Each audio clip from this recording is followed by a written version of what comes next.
Hey guys, what's up? It's Amber from MMASweetDown. I am going to do our predictions for UFC 127. I'm bringing them to you from me. Actually gonna bring you mine and Brittany's picks. She's a little busy today working in Japan. I'm crazy about that. Wish I was there with her, but I'm not. So, gonna get started. I'm gonna do the two prelim picks, and then we're gonna do the main card picks, and hopefully we're gonna run through them pretty quickly. I don't want to take up too much of your time, and then feel free to leave your comments, and maybe you can pick better than us, but I doubt it. We're pretty good at these things. So first fight of the night is gonna be Ross Pearson and Spencer Fisher. Very excited about this fight. I'm pretty sure it will be fight of the night. It's going to be a barn burner. These guys both have very, very heavy hands.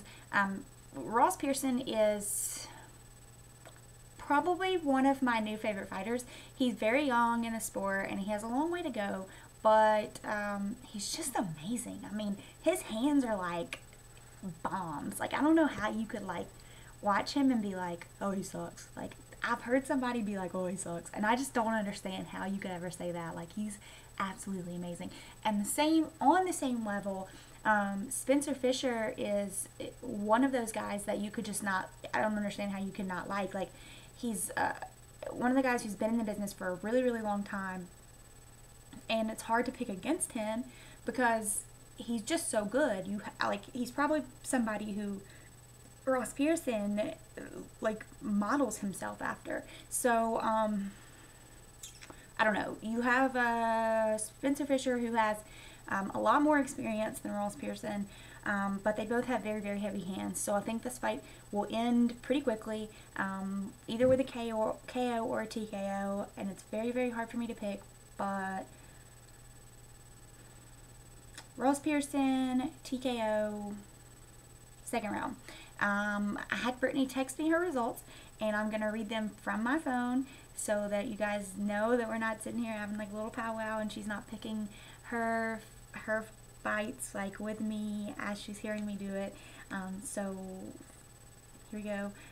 Brittany picked Ross Pearson. So next fight is Kyle Noak versus Chris Camozzi. Now, I've heard a lot of people do not like Chris Camozzi. He comes off as an asshole, I guess. He has bad tattoos. That's their reasoning. He is a very good fighter. He trains with a lot of really high-level guys. He trains out in Colorado. He has that altitude benefit. That being said, Kyle Noak has the benefit of fighting in Australia where he lives. He also is a very, very, very good striker. Chris probably has a wrestling advantage, but if the fight goes to the ground, Kyle Noak probably has a jiu-jitsu advantage. On that same note, they're probably at the same talent level at this point in their career when you mesh everything together. But because Noak is in Australia where he lives, he has what we call the home field advantage. So I'm going to give it to Kyle Noak. I'm going to do by decision. I really like Kyle Noak. I really like him a lot. But I don't have any bones with Chris Camozzi. A lot of people do, and I don't get it. But I just want to make that clear. I don't have any bones with Chris Camozzi. I'm just picking Kyle Noak. So, Kyle Noak.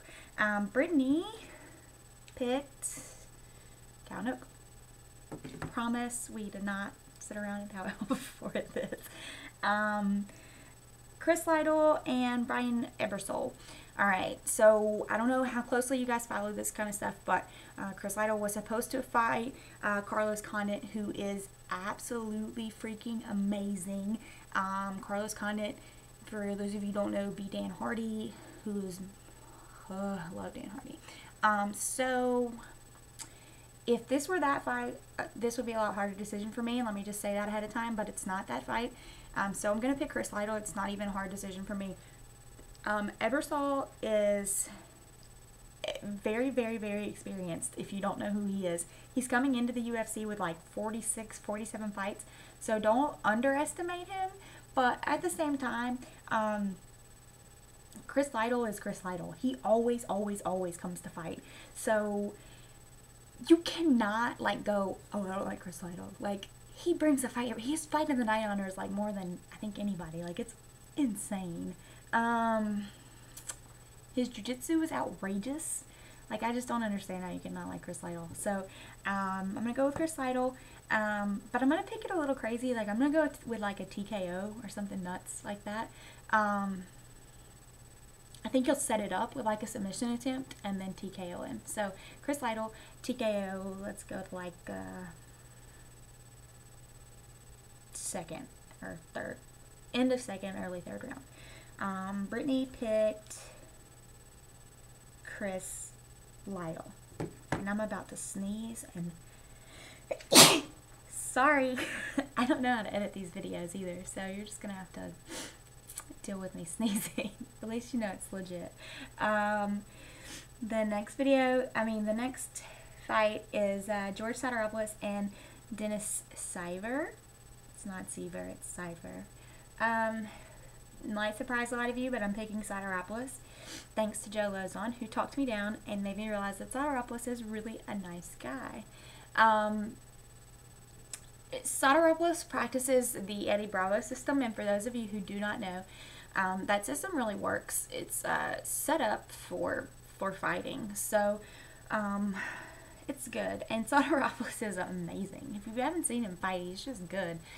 His jiu-jitsu is out of this world, and he always sets up these crazy submissions, and you're like, how did you do that? So, George Soteropoulos, easily, I say like first round submission, and I see him setting it up like crazy, like with something you rarely see, like setting it up with like an omoplata and then finishing it with something nuts. But, I mean, Siver always has a puncher's chance. You could always see an upset with like a knockout or something, but if he doesn't end that quickly, then Soteropoulos is going to win very quickly with a submission. That's my pick. Brittany picks Soteropoulos as well. I don't know if I said that for the last one, but she picked Lytle. Sorry. She needs to be here. Let's see. The co-main event is Michael Bisping versus Jorge Rivera. Now, I don't know if a lot of you know the background on what's been going on with all of those videos with Jorge Rivera. Jorge Rivera is not a shit talker. Michael Bisping is. That's the reason that these whole videos with Jorge Rivera started. He kind of just wanted to give Michael Bisping a taste of his own medicine. I think it's working. You haven't heard like a peep out of Michael Bisping, and I think it's hilarious. That being said, I'm not a huge fan of Michael Bisping, and the difference in these two guys, they're both very, very heavy-handed, but the difference is that Jorge Rivera knocks people out. Like 14 or 15 out of his last 19 wins are by knockout. Michael Bisping hits very, very hard, but he rarely knocks people out. And that's the different story with Jorge Rivera. He knocks people out. So I'm going to pick Jorge Rivera by knockout, maybe second round, possibly third, but I believe this fight's gonna end. Somebody's gonna get knocked out. And let me just say that I've spoken with Jorge Rivera, and he's not gonna be upset if he loses this fight. He just wants somebody to get knocked out. So know that he's coming to fight. This is gonna be a good fight. Make sure that this is not the fight that you go get a beer during. This is not a fight that you go take a piss during. Somebody's going to get knocked out during this fight. Make sure that you watch this fight. Brittany picked Jorge Rivera. The last fight that we're going to do is BJ Penn versus John Fitch. This fight is very, very tough for me. I love BJ Penn. He's just very near and dear to my heart. I don't know anyone really who's been around watching MMA for a while who's not like, love BJ Penn. John Fitch is very, very talented, and every time that he fights, he gets more talented. He's becoming very, very well-rounded. A lot of people watch him and call him a lay and pray fighter. You'll see in this fight that he's changing. He's becoming very well-rounded. He's training very, very hard. This is going to be a really, really hard fight for BJ, and everybody talks about what BJ Penn is going to show up. I think you're going to see BJ Penn show up. He seems very determined. He seems in the right mindset. I believe he's already at weight. So I don't see that being a problem. I'm gonna pick BJ, just because I can't pick against him. It's really hard for me to pick against BJ.